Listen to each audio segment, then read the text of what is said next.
back, everybody. This is season 2 of Pundit's Playbook. I'm Marty. We're going to do things a little different this year. We're going to talk about some pros, some cons with the teams, and we're going to do both divisions this year.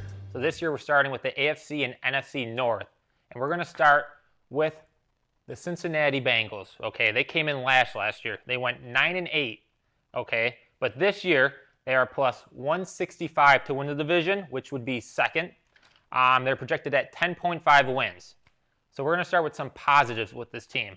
So they have the 6th easiest schedule this year, and their unique 3 games are against the Pats, the Titans, and then the Panthers. So those should be 3 wins for them. With Burrow fully healthy last year, they went 4-1 with wins over the 49ers and the Bills. So they were a really good team when Burrow was healthy. They had great coaching with Zach Taylor. He was able to do very good work with Jake Browning, the backup quarterback. They faced the number 1 hardest schedule last year, but still went 9-8 with that backup quarterback. So Zach Taylor did a great job. Now let's talk about some negatives. They lost some players.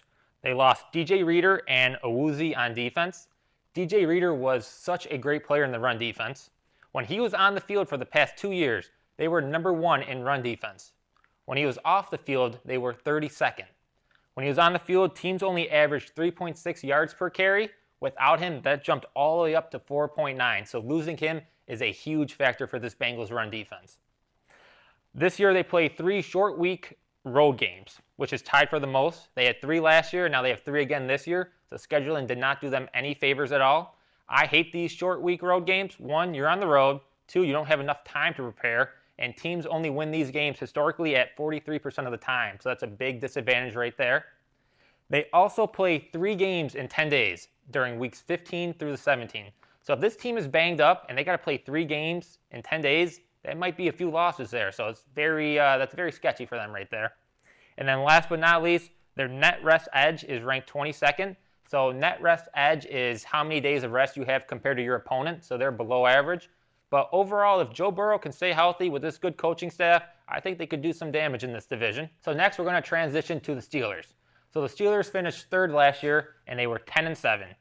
This year, however, they are plus 750 to win the division, which is last, and they are projected at 8.5 wins, which is the worst in this division. Let's talk about some positives, though. They got rid of OC Matt Canada last year, which I absolutely hated. I don't like the guy. He was not a good coach and was holding Kenny Pickett back, so I'm glad they got rid of him. One stat about him. Through 4 weeks last year, they had 26 drives in the first half. How many of those drives reached the red zone? Just 1. That's under 4% right there. That's absolutely horrible and unacceptable, so I'm glad he's gone. Their offense finished 22nd in yards per play and 28th in points per drive last year, so the offense was not good at all. The past 3 years, the offense scored only 925 offensive points, which would rank 5th lowest, so they really had to ride on their defense and make sure their defense made plays for them. Defense last year, though, 9th in points per drive allowed, 11th in pressure rate, and 8th in takeaways. So their defense has always been solid, and they've always relied on them. So they're going to probably continue to do that this year as well. Their D-line, T.J. Watt and co., 2nd ranked in the league right now, so they're very big right there. Mike Tomlin has never had a losing season as well, so that's another big factor for them. He's a pretty good coach. They have new quarterbacks this year. They have Russell Wilson and Justin Fields. I'm not sure who's going to start. Probably Wilson to start the season, but I think it's a big upgrade over Kenny Pickett. So hopefully they could do some damage there. But now let's transition into the negatives with this team.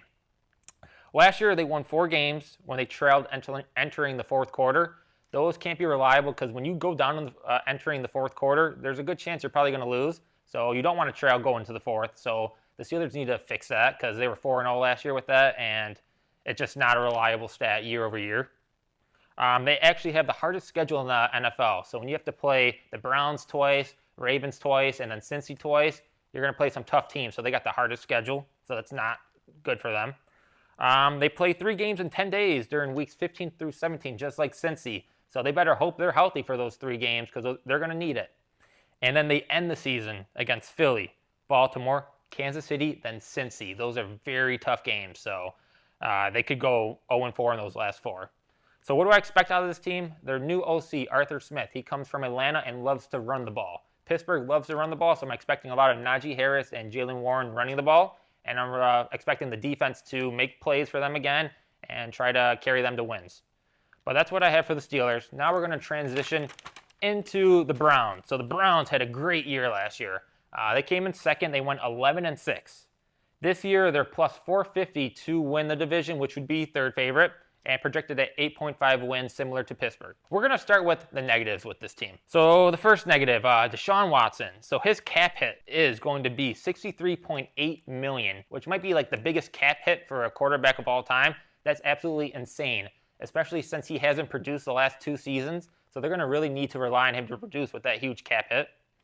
The Browns went 5-0 in games decided by 3 points or less, and 6-2 in one-possession games. So they were very lucky with low-scoring games.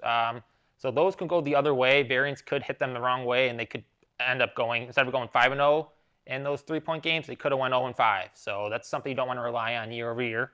They got the third hardest schedule in the NFL. I mean, they got to play the Ravens twice, Steelers twice, and Cincy twice. So I understand that, but the schedule is pretty tough. Nick Chubb, he was a huge part of their offense the past, 5+ years he's been with the team. Last year he got hurt. This year he won't be coming back till late in the season. Will he be healthy when he comes back? I don't know. Will he be the same player? I'm not sure, but he's a huge part of that offense, so they're going to miss him dearly. And then they end the season against Kansas City, Cincy, Dolphins, and Baltimore. So that's a tough end of the season right there, and they could go 0-4, similar to the Steelers. But now, let's talk about the positives and why I like this team a lot. They lost Deshaun Watson last year, lost Nick Chubb. Their O-line was the 5th most injured in the league, and their defense was unhealthy last year, but they still won 11 games. They had Joe Flacco come off the couch and was slinging the ball, and they were winning games. 11 wins is a lot, pretty much. Another stat I like is Per Sharp Football. That's where I get all my information from. They have the 3rd best roster in this league. They have talent offensively, defensively. They have a lot of great players on this team, so they could definitely make a run. Last year, they were -9 in the turnover margin, but still won 11 games. If that goes closer, they might have had a lot more wins last year. They added Jerry Jeudy, and they have Ken Dorsey as the new OC. Jerry Jeudy should be a good weapon for Deshaun Watson, and we'll see what Ken Dorsey does for them as a new OC. He comes from Buffalo, and he was pretty decent. Their O-line is ranked 3rd best this year, and their D-line is 7th best this year. So they have a lot of talent offensively, defensively. This all depends if Deshaun Watson is good or not. So I kind of like the Browns this year. And then last but not least, we have the division winners of last year, Baltimore Ravens. They went 13-4, was a great team. This year they are projected plus 145 to win this division, which is the best, slightly better than Cincy. Projected 11.5 wins. So we're going to talk about the negatives with this team. The one thing I don't like about this team is their O-line. They lost 3 starters, and their O-line is ranked 28th best in the league. That's unacceptable. They need to really get some great play out of their O-line this year. They lost a lot of coaching talent on defense, so I don't really like that either. They're not really deep at wide receiver. They have Zay Flowers, who was a rookie last year, but after him, who's their wide receiver too? Rashard Bateman? Are they going to use Isaiah Likely more? I'm not sure on that. But if Zay Flowers goes down, it's going to be pretty bad for them. And then the last bullet point I have, they have the 5th hardest schedule this year. Their schedule starts hard but gets easier, so they might start slow out the gate, but I'm not too worried about this team because I think Lamar Jackson is very talented. So now going into the positives and why I love Lamar Jackson. Since 2019, the Ravens are 52-18 in regular season games when Jackson starts. That's a 74% win rate, which is insane. When he doesn't start in that time period, they are 4-9. So Lamar Jackson is elite, and I really like the guy. And they signed the big dog, Derrick Henry. He's getting older, but I think he's an upgrade over the likes of Gus Edwards or J.K. Dobbins. So I think he could be a decent fit. I would not be surprised if he ends with 15+ touchdowns this year. So that's something to keep an eye on. They are number 2 in opening drive to TD rate at 42%. They've been like that for the past 5 years outside of the 22 season. They fixed that though, so they're really good at scoring on opening drives. I like that. And then they're great in the red zone. Outside of the 22 season, the past 5 years, they've been in the top 5 each time. So I love that. And now the most important stat with this team, and which I could think would be huge for them. So in the 2024 season, they are first in net rest edge. They are at plus 16. Plus 16 would be the largest in history. So they have 16 more days of rest than their opponents throughout the season, which is huge. To put this in perspective, the Browns and Steelers are only plus 2. So the Ravens are 8x more rest days than the Browns and Steelers. And Cincy's -2, so they have 18 more days than Cincy, which is just wild to me. Since 2017, the Ravens are 10-1 with a 3-day of rest edge. So when the Ravens rest, they have time to prepare than the other team. They do so much better, and I like that with the Ravens. So that's really all I have with the AFC North. So let's do my predictions right now. So in no shocker, I'm going to have Pitt coming in fourth. It's just this division is really hard, and the other teams are so much better than they are. That's all I really have for them. Number 3, I have Cleveland. So I do think Cleveland can win over that 8.5 projection. I do think they have a lot of talent. I'm worried about Deshaun Watson and if he's good, but I just think when you compare him against Lamar Jackson and Joe Burrow, he doesn't stand a chance. Second, I picked the Ravens to win last year, but I'm picking them to come in second. Although they do have that big rest edge, I am worried about their O-line, and if their depth at wide receiver gets hurt, that does worry me a little. And then last but not least, I have Cincy. So this all rides on Joe Burrow staying healthy and just good coaching with Zach Taylor. So I really like this team. But with that, now we're going to transition to the NFC North.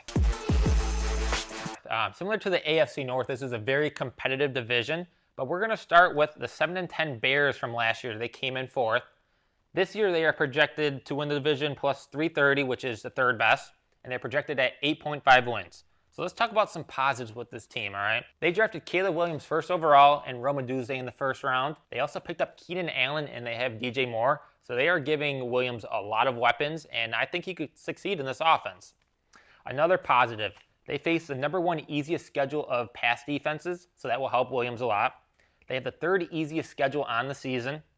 Their O-line ranked number 20th in health last year, so if their O-line can stay healthier this year, that would be huge for Caleb Williams. That's one of their big negatives they had last year. And then their net rest edge is 8th this year, which is at plus 5. So they have 5 more rest days than their opponents, which is very big for them. But now we're going to transition into the negatives.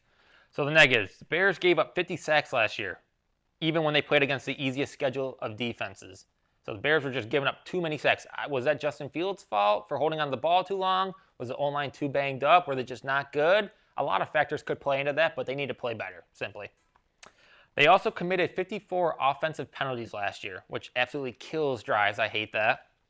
Their defense ranked 30th in pressure rate and recorded only 30 sacks, so their defense really needs to step up. They play 3 games in 10 days, similar to the Bengals, similar to Steelers in week 15 through 17. They have to play 3 games in 10 days, so they better hope they're not banged up, or those could be all 3 losses right there. And then on top of that, 4 of their last 6 games are on the road, which could be a lot of losses right there, depending on who they play. And then last but not least for the negatives, their O-line ranked is 21st this year, projected to be 21st, which is a slightly below average. And their D-line rank, which is absolutely horrible, is 31st. So that's a big concern for them right now. Now, what would I recommend for this team to do to be more successful this year? There's 2 things they got to avoid: sacks and penalties. When they avoided drives with at least 1 sack, when drives had at least 1 sack, their TD rate was only 6%. Drives when they had at least 1 penalty, the TD rate was 21%. And then drives without a sack or penalty, that TD rate bumped up to 25%. So they really need to avoid sacks. They need to avoid penalties. We'll see how Caleb Williams does this year. He has the weapons, and I'm kind of excited for this team. But now let's transition into the Vikings. So the Vikings came in 3rd last year. They went 7-10, had a pretty decent season. Plus 1,000 for them to win the division, which is 4th. They lost Kirk Cousins, and now they have new quarterbacks. But let's start with the positives. Their net rest edge is plus 12 this year, which is 2nd best. They have 12 more days of rest than their opponents, which is huge. I love that. 4 times this year, their opponent has less than a week to prepare for the game, which is the most in the NFL. So they're going to have more rest time and more time to prepare for games. So I love that. And they signed Aaron Jones to help in the run game. He did pretty decent in Green Bay last year. My only concern is, can he stay healthy? If he does, I think he'll be a big boost to this offense. And then my last point has to deal with the head coach, Kevin O'Connell. He did a great job with Nick Mullins at quarterback last year after Kirk went down. So on early downs, Nick Mullins was number 5th in success rate, number 2 in yards per attempt, and number 2 in TD to interception ratio on early downs. The big concern with Nick Mullins is on 3rd downs, he was absolutely horrible and threw too many picks. But overall, it showed me that Kevin O'Connell can actually coach a below average quarterback. So I love that. But now let's transition into the negatives. Who's going to start the year at quarterback? Is it Darnold? Is it J.J. McCarthy? Are they going to be decent at all? There's a lot of question marks. I think Sam Darnold's going to start. They have a tough schedule to start the year, so I think they go to J.J. McCarthy later in the season, but we'll see how that goes. They have a lot of new faces on defense, a lot of turnover on defenses, so hopefully they have new players that can step up this year. Projected to face the 5th hardest schedule this year, so they didn't get lucky in the scheduling. They got a lot of tough opponents. Their O-line ranked is average. It's 14th, which is decent, I would say. But their D-line rank is 24th, which I don't like. And then they have the 5th least expensive defense. They don't really have too many stars on defense or whatever. So they just didn't really spend too much on defense this year. And the Vikings could be in a little rebuild year, but we'll see how that goes. But now we're going to transition into the Packers. So the Packers came in second last year with a record of 9-8. This year they are plus 200 to win the division, only behind Detroit, and they are projected at 10.5 wins. So let's start with some negatives with Green Bay. Projected to face the 2nd toughest schedule of offenses, and projected to face the 3rd toughest schedule of run defenses. So they face some tough offenses, some tough run defenses. Last year, they had a 95% TD rate in goal-to-goal situation. That is extremely high, and I don't think they can repeat that. This was number 1 ranked since the year 2000, which is insane. The season before, in 2022, under Rodgers, that percentage was only 50%. So I think this year that 95% success rate is going to drop down. So that could be a big negative for them. But that's all I really have for negatives. So now let's transition into the positives. So last year they started the season out horrible. They went 2-5. Then the coaching made some changes, and I love when coaches can adjust mid-game, mid-season. Shows me that the coaches are open-minded and are good. What did they do? They focused more on being more explosive plays, and trying to build an early lead. What was the result of that? Green Bay finished the season 7-3, ended up making the playoffs, so that was huge for them. I love that coaching change. This season, 8 of the 9 teams that come in and play at Green Bay either play in a dome or they play in nice weather. So that's home field advantage right there. Those teams aren't used to playing in the cold, so I actually like that. Their D-line is amazing this year. They're the 6th ranked D-line. Great players on that line. They are deep at wide receiver. They have a lot of young talent. Receivers, running back, tight ends. They got Jordan Love leading the team. They have a lot of young, good players, and I think they can have all pretty decent seasons. And then their net rest edge is the 5th best this year, so they have much more rest than their opponents. I think this Green Bay team could give the Lions some trouble in this division. But with that said, we're going to transition into the Lions. So the Lions had a great season last year. They came in first. They went 12-5. This year they're projected plus 130 to win this division. But let's start with some positives with this team, okay? After having a horrible pass defense, their pass defense was horrible last year. They acquired so much talent. They got cornerback Carlton Davis, cornerback Amik Robertson. They drafted a 1st-round corner in Terrion Arnold, and then they got a 2nd-round corner, Ennis Rakestraw. They also added DJ Reader at tackle. He came from Cincy. We talked about him earlier. He's great against the run. He will help this defense. So the Lions knew they struggled at pass, and they brought in some players to help fix that. So hopefully that will work. They're projected to face the 27th toughest schedule of defenses. So they're facing pretty easy defenses. They start the season off strong. Okay, the first 8 weeks, they're only playing one team that is projected to finish over 500, so this Lions team can start off really strong. Their O-line, too, is great. They have a lot of talent on it. They are the number 1 O-line ranked this year, and this team is just filled with talent all over the place. I really like this team, and I think they could do some damage. But now let's transition into the negatives. So like I was saying earlier, the defense, pass defense was horrible last year. What if these new guys they get just aren't that good? Their defense is going to be horrible again this year, so that could be a red flag there. Their defense last year was 27th in defensive efficiency and 31st in yards per pass attempt. Another thing they can improve on is their offense in the 3rd quarter. They had the 31st ranked offense in the 3rd quarter, so after halftime they were starting off super slow and had to rely on the 4th quarter to make comebacks and hold on to small leads, which isn't really a smart game plan to do. So they need to come out with more explosive plays in the 3rd quarter. And then the last negative I have is their D-line rank. Their D-line rank is only 26. It's not that great, but the run defense is really good. So we'll see how DJ Reader adds to this defense and all those new additions. So what I recommend this team, they got to improve their pass defense, which I think they kind of did with all the new pieces, and then improve 3rd quarter offense. So we'll see how they do with that. But with all that said, let's rank these teams now. So coming in at 4th, I'm going to have, no shocker, Minnesota, only projected at 6.5 wins. Kind of a rebuilding year for them. We'll see how they do, but I'm not expecting much. Third place, I have Chicago. We'll see how Caleb Williams does. They could surprise some players, but with Green Bay and Detroit being such good teams, it's going to be hard for them to beat out either one of those teams. Second place is I'm going with Green Bay. I know I'm being boring just going in order, but I think that's pretty accurate. Green Bay definitely could take this division and beat Detroit out. They have a lot of young talent, but I think it's going to be exciting. And then last but not least, I have Detroit. I just think they have great coaching. They got some good offense, great run game there, and I think they could do some damage this year, and they could be Super Bowl favorites, to be honest. So we'll see how they do this year, but that's all I have for the AFC and NFC North. Thank you for tuning in, and as always, keep on staying on that grind and never stop hustling.